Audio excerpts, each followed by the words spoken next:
Coming up next on the Jeff Crilley Show, we're going to talk about how to make and keep your wellness resolutions. That's just ahead.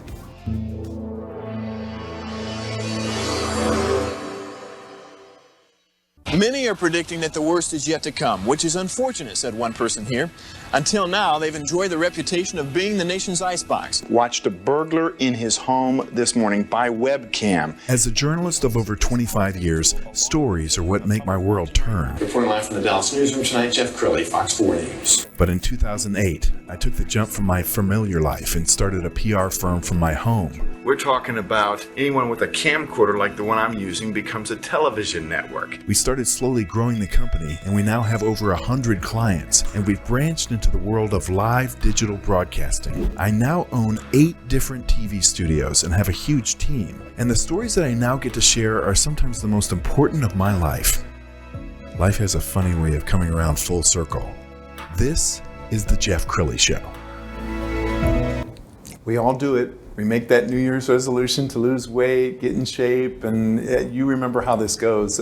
In January, you cannot get on a treadmill, but by February, the same gym is a ghost town. We all break our New Year's wellness resolutions. To talk about that today, 2 wellness experts, Suja Jacob, she is a certified family nurse practitioner, and Sara Davis, she's a wellness transformation coach. Absolutely. I love that. Well, thank you both for coming on the show, especially as we make these New Year's resolutions. Why don't we start a little bit with background, and we'll start with you, Sara. So tell us more about who is Sara Davis. Well, Sara Davis is multifaceted. So I really went into health and fitness from the track and field. I was an athlete. I loved to run. And as a young person, it's interesting because when I was a sophomore in college, I was in a car accident. And that took me into a whole rehabilitation experience, which really turned me on to health and wellness. What are you outside of being an athlete, and how do you rehabilitate the body and the mind and go through that whole process? So that was the entrance for me into the health and wellness industry.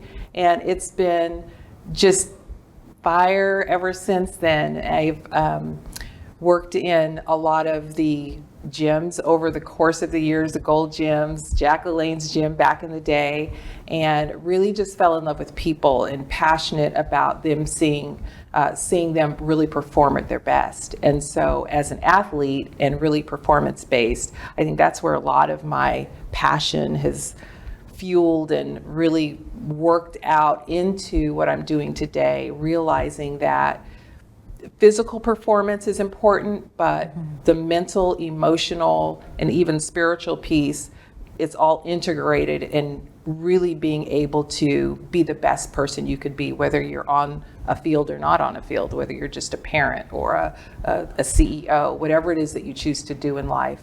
It's really an integrated process. And you make a great team because, as you like to say, it's lifestyle meets life science. Yes. So Suja, tell us more about your background. Well, I am a family nurse practitioner. Before I was a family nurse practitioner, I was a healthcare administrator at Parkland. And I just saw the need for clinical background for every position that's been in the hospital that was advancing, was always a clinician. So I decided to go back to school and do a second-degree nursing program because I already had my master's in business and healthcare. And I wanted to go back and get my clinical backing. And so that's kind of where my journey began. And I went to Washington, D.C. I went to Georgetown and did my accelerated nursing degree. And it was just an awesome time to kind of learn about the science behind everything. Yes. And you working at Parkland, I'm very familiar with Parkland because all too often I was there covering a tragedy. Often you were seeing families in a crisis. And I don't think enough of the airwaves is spent talking about prevention. Yes. So this show is all about mind, body, spirit, wellness. And so we got some video of people working out. This is just generic video of people, I'm sure, trying to keep that New Year's resolution. Let's go ahead and roll that. And I want to talk about, do we make goals that are too lofty? Why can't we keep our New Year's resolutions? Do you want to start, Sara? Absolutely. Well, I think everybody has something in their mind that they think they can become. And a lot of times it's in retrospect, oh, when I was 20, I used to be able to, run in a marathon, and I only trained for a week. But really, I think it's difficult to hold on to that vision because real life sets in. And I always tell people, when you start at the beginning of the year, start with baby steps. Don't try and have this grandiose ideas and all of these extreme changes that you're going to make, because the reality of it is when you start making small changes over a long period of time, you're more successful, and you always want to set yourself up for success. So rather than saying, well, I'm going to walk 30 minutes every day, how about walk 10 minutes a day? Sure. Because most people don't. So that's a real, just really giving yourself those baby steps and not putting the pressure on yourself to do something great, because it doesn't usually pay off. And Suja, from a life science perspective, it occurs to me that we know more about the human body than we've ever known before, and yet Americans in general are getting sicker and sicker every single year. What do you think? Why is that? I think it's also the mind connection, if we can go back, and it's your mind telling yourself you can achieve that goal and then sticking with that goal. And I think a lot of the time people lose hope in the process because it seems too lofty of a goal and it seems like they can't achieve it. But the truth is, if you take those small steps, you can achieve anything you set your mind to. And it's just making that daily commitment. Let's talk about mental wellness, because coming off the pandemic, I've got this theory that we're all kind of walking wounded, whether we've ever gotten help or not. We shut down the planet, and it freaked people out, and that's undiagnosed trauma. And people will self-medicate. Sometimes it's eating the wrong things. Sometimes it's drinking or taking substances. Let's talk about getting the mind right, Sara. Yeah, well, the mind is such an important piece because that's how we experience life. So the brain is the actual physical mechanism that we take in information from, but that mind, which is that space between the spirit and the physical, is how we experience life. And so whenever we have any kind of trauma, whether we have a happy moment, that is our experience. And when we talk about being in a post-pandemic world, it's something that was very traumatic because we are relational beings. And so the whole idea around not being able to connect with people, or being locked in a house and having to connect with people on a regular basis, a lot of that can really impact, or does impact, who we are, how we move forward in life. And the mind is something that we can change. And I think that science used to tell us that whatever brain you have is the brain you have. But we're now on this precipice and this understanding, which I think we're catching up with some of the Eastern cultures, is that you can create new neural pathways in the brain that impact your mind and the way you think about experiences that you've had. Yes. And that is hopeful, and that is a very positive thing. And so to be able to change the mind can change the trajectory of somebody's life. Sure. And Suja, you've been on the front line. I can't even imagine what Parkland was like during the height of COVID. We've also recognized that even those in the medical community suffer depression and burnout. You want to speak to that? Yes, I think that what Sara was saying is that mind is very affected by the neurotransmitters. So when you're in a gloomy space and you feel darkness all around you, then your serotonin levels, which is a neurotransmitter, will decrease. And that will make you feel sad. So there is a chemical component to what you feel. And so if you surround yourself with positivity, light, encouraging people that will encourage you and motivate you to that next level, that will increase your serotonin levels, and hence give you a more positive outcome, scientifically speaking. Sure. Something that I have not told you about Sara is she is a former Miss Carrollton or Mrs. Carrollton. Is that right? I'm a former Mrs. Carrollton. Mrs. yes. Carrollton, and we've got some pictures. There's your loving husband there. But to get the discipline necessary to have that title, talk about the idea of having a goal and working towards a goal. Yeah, well, it's interesting because everybody was so shocked when I made the decision to go ahead and compete, but I've really been a competitor all of my life. And, starting in track and field and really having to be in tune with the body, really having to be structured with an outcome of what it is that I'm trying to do. What is my goal? Why am I doing it? I think when I was really competing for the Mrs. Carrollton, even opposed to track, something that I was natural at, I really had to hone into the why. Sure. And I think that's where people can really begin to change the mind, because a lot of times the why is very aesthetic. It's all about the outside. Well, I want to lose weight because I want to fit into these jeans. But really understanding that my life, the choices that I make, is really going to be that catalyst that is going to get me to the thing that I see in my head. And if I am going to stand on stage and walk around in a swimsuit, and I better have a pretty strong why. And for me at that time, it was to bring homage to my mother. And so I am not naturally a person that would be in a pageant. Anybody who knows me knows that I'm an athlete, and I really love sweats. I love to do what I do and help people. Pageantry is not something that I've ever really leaned into. And so when it was on my heart to do it, I really had to let go of pieces of me. I'll call it pieces of me. Doesn't really matter what people think. It's in my heart to do, and this is something special for me. And so I think even when we're talking about making these New Year's resolutions around weight, the why is I do want to be able to play with my grandkids when I'm older. I do want to be able to show up for my family in a different way. I do want to be able to think well, to move well, to not hurt every time I go up and down the stairs, and really keep that in the forefront of the why. Yes. And so I think that's so powerful. Suja, do you want to amplify that? Having goals, Yes. doing something every day, moving towards the goal. Definitely. I'm in the middle of my process, so I'm working through the challenge of getting back into fitness and setting those small goals daily. I was diagnosed with type 2 diabetes, and after I had my second pregnancy, and so I was gestational.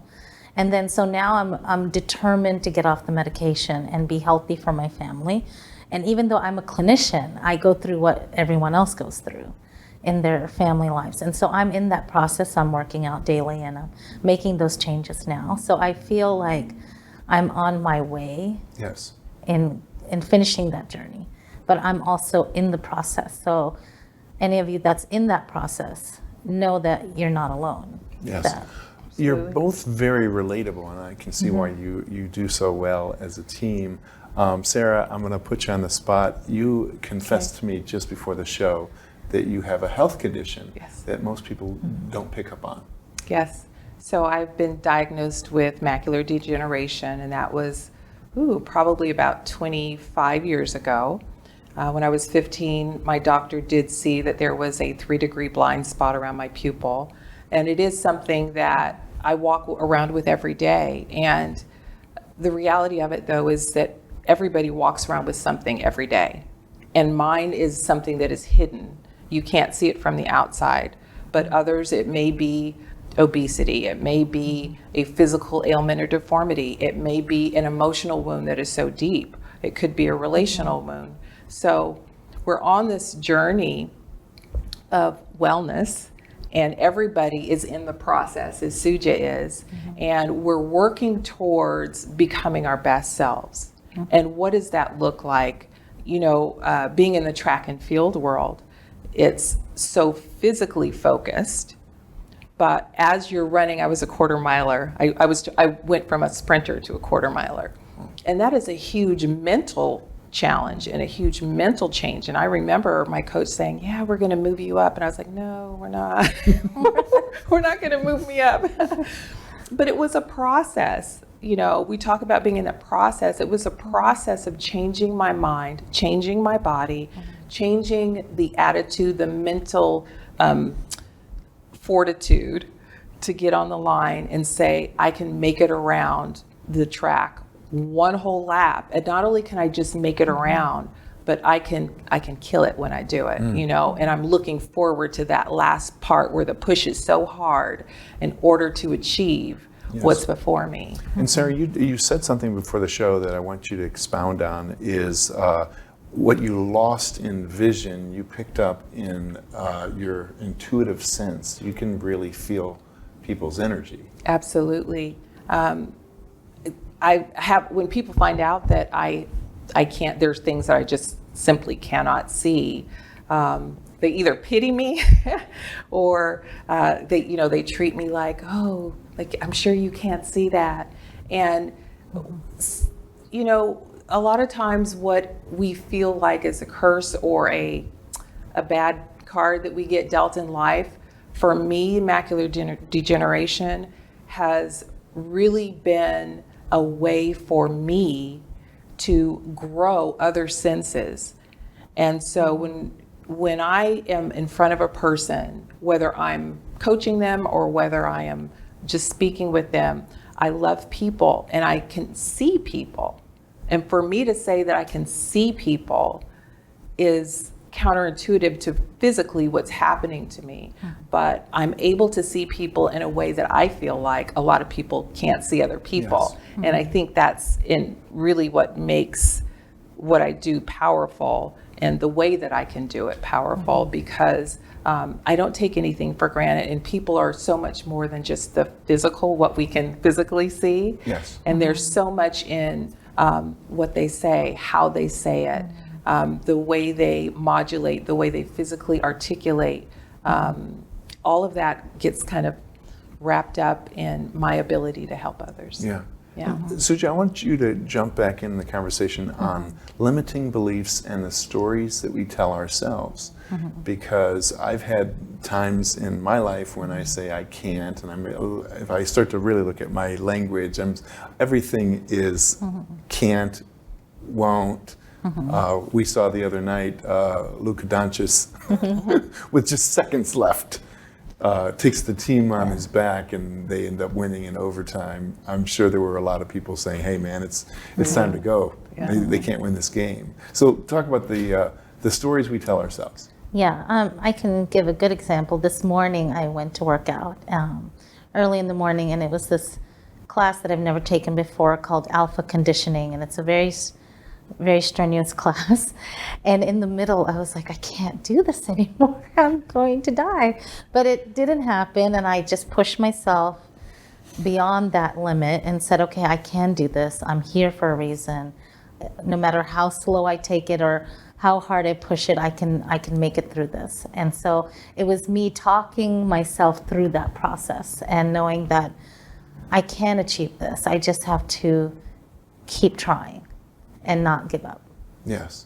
I want to also point out that gratitude is important. We're thanking ourselves for our blessings and recognizing where we get some of our gifts. And when I was preparing for the show, Sara, I was on your YouTube channel, and you produced all these wonderful videos. And one of them was really kind of a love letter to your mom. So let's go ahead and roll that now. I would say, Mom, I love you.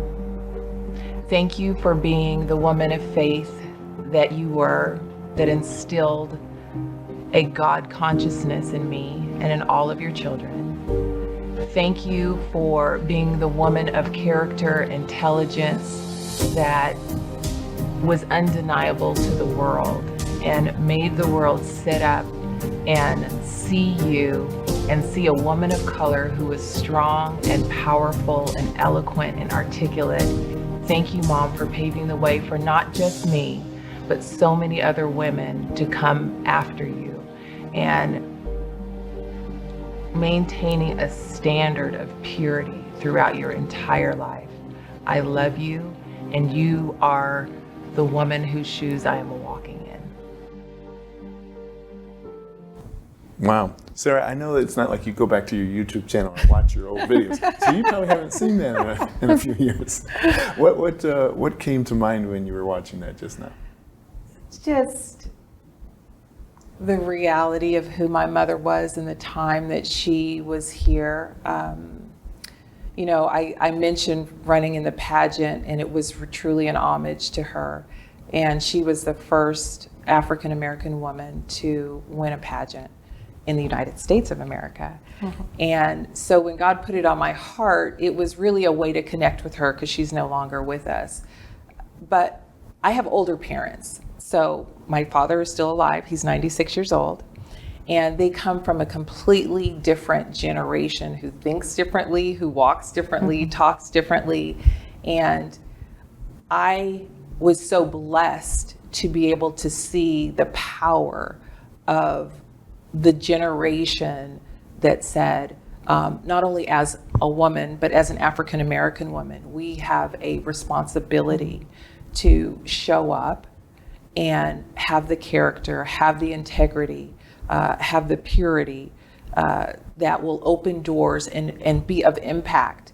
And I'm my mother's daughter, and my father's daughter as well. He's done some great things, but when I look at that video, it just is a very powerful reminder to me of who she was and what my role and responsibility in the earth is. She hit her generation, and now it's time for me to hit mine. Well, Suja, now we've got to give you a chance to talk about your parents. What gifts have you gotten from your parents? So my mom, I unfortunately did not have my mom for a very long time. She passed away when I was 8 years old. So my dad raised me. But the one thing she instilled so greatly in my heart was the Lord and Jesus and just the love she had for Christ. And I can't even imagine a day without that now. So I feel like that's such a powerful thing. Wow. Yeah. I love it that you got vulnerable just now. Yeah. So we only have a couple of minutes left. I'll allow you to both kind of have final thoughts. Let's start with you, Sara. What do you want to leave people with? Wow, I want to leave people with 2023. I pick a word at the beginning of every year, and this year my word is alignment. And so I want to share that with anybody who's listening and encourage you, inspire you to get aligned with your Creator, get aligned with people who are going to take you into the dream and the life that you want. I think I said earlier that we're relational people, and so we're not successful on our own. It really takes a village, a community. And so as we're going into 2023, that which was lost in 2020 and 2021 and 22, it's really time for us to get realigned with people who are powerful, who love us, who want to see the best for us and live our best lives. All right, Suja, I know I see you're wiping away tears because you really got into your heart. I didn't plan on getting emotional, so I apologize. No, but it's a gift. Yeah. So I believe that God wants us to be intentional. So I believe that's a word that I feel like this year going into, to be intentional with every action, deed, everything that you do. So that's my word. What a blessing for our audience. Thank you so much for sharing your wisdom with us and your hearts. And we're going to end with the website, which is saradavis.net. Thank you both. Thank you. That's it for now. We'll see you next time.